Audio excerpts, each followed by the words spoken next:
गिरवाई इलाके में रहने वाले ऑटो चालक की हत्या का खुलासा हो गया है। ऑटो चालक की हत्या उसी के दोस्त ने पुराने झगड़े का बदला लेने की थी। मृतक की शव हाईवे पर सड़ी गली अवस्था में मिली। वारदात को अंजाम देने वाले दोनों आरोपियों को गिरफ्तार कर लिया गया है।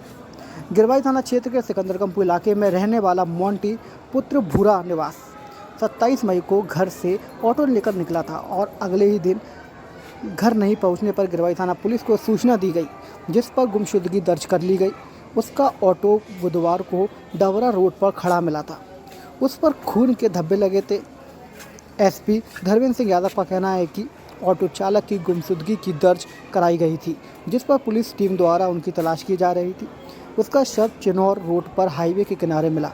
शव सड़ी गली अवस्था में है। पुलिस द्वारा मृतक की गुमशुदगी के बाद से ही लगातार विवेचना की जा रही थी, जिसमें मृतक के 2 साथियों के नाम पुलिस को मिले थे, जो कि घटना के बाद से ही लगातार गायब थे। जब उनको तलाश कर पुलिस द्वारा पूछताछ की गई तो उन्होंने पुराने झगड़े का बदला लेने हत्या करना मंजूर किया।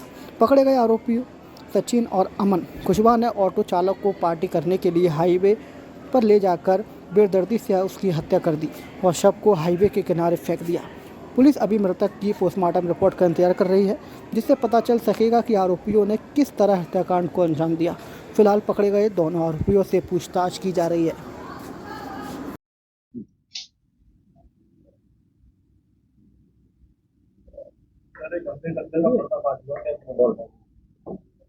कल एक डेड बॉडी बरामद हुई थी। डेड बॉडी लगभग डिकम्पोज्ड स्थिति में थी।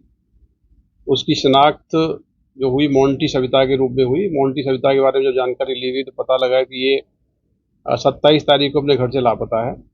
27 और 28 की दरमियानी रात्रि में गायब हो गया था और 28 तारीख को मिसिंग कायम हुई थी।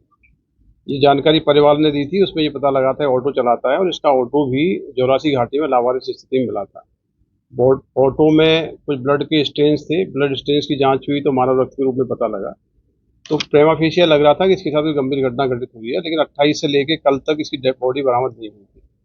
बॉडी की शनाख्त होने के बाद प्रेमा फेशिया ये मर्डर का केस था, ब्लाइंड मर्डर केस था और ऐसा लगा कि बॉडी को डिस्पोज ऑफ किया गया ले जाके वहाँ पे।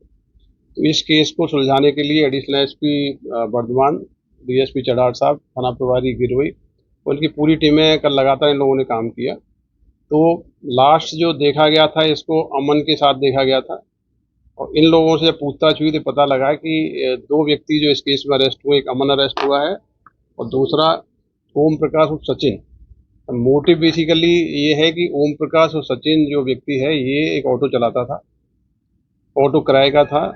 मृतक ने ऑटो मालिक को ये बताया कि इसके पास ड्राइविंग लाइसेंस नहीं है और ये ऑटो लापरवाही से चलाता है, कभी दुर्घटना हो जाएगी तो आप भी फंसेंगे। इसके कारण इसका ऑटो इसके मालिक ने छिना लिया और बेरोजगार हो गया।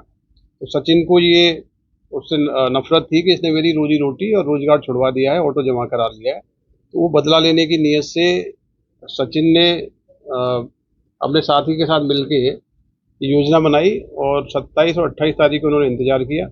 जैसे ही मोंटी अपने ऑटो के साथ लेट नाइट पहुंचा, इन्होंने इसको ओवर पावर किया। ओवर पावर करके स्टैबिंग से चोटें पहुंचाई और ऑटो के अंदर ही इसकी डेथ हो गई। इसके बाद इन्होंने बॉडी को डिस्पोज ऑफ करने के लिए ये चिनौर रोड पे गए और चिनौर रोड के जंगल में बॉडी को ठिकाने लगा दिया। बाद में जंगल से होते हुए जोरासी घाटी में ऑटो छोड़ दिया। तो दोनों से पूछताछ हुई है, दोनों ने अपना जो जुर्म है कबूल किया है। तो ब्लाइंड केस वर्कआउट हुआ है। इसमें दोनों आरोपी पुलिस कस्टडी में अरेस्ट हो गई है। बाकी की जो इनकी कड़ियां हैं वो इन्वेस्टिगेशन क्लियर कर रहे हैं। इनका कोई पुराना आपराधिक रिकॉर्ड तो अभी नहीं है। सभी ऑटो चलाते हैं और एक ही क्षेत्र के रहने वाले हैं। बताया जा रहा है कि परिजनों के साथ मिलकर ढूंढ भी रहे थे जो बॉडी है ढूंढने के लिए। हाँ, क्योंकि 27 तारीख से मिसिंग था तो एक ही क्षेत्र के रहने वाले हैं तो लोग प्रयास कर रहे थे। हो सकता है ये भी उसमें शामिल हो। मतलब एक दूसरे परिचित हैं, एक दूसरे से संबंध रहे हैं, पड़ोस के रहने वाले हैं। सर परिहार तक लेके गए बॉडी को, यहाँ भी मारा उन्होंने, तब पुलिस में चेकिंग नहीं की कोई ऐसा पॉइंट? देखिए, ये आपका ठीक कहना है कि ये पुलिस की चेकिंग वाली बात है। पुलिस ने जो इन्वेस्टिगेशन किया है लगभग 12 बजे के आसपास तक पुलिस को दिखा है ये, क्योंकि कई सारी रोडें हैं और वो लेट नाइट जंगल के रास्ते से गए थे, इसलिए वो वहाँ पे कैमरे भी नहीं है तो पुलिस के संज्ञान में नहीं आया था।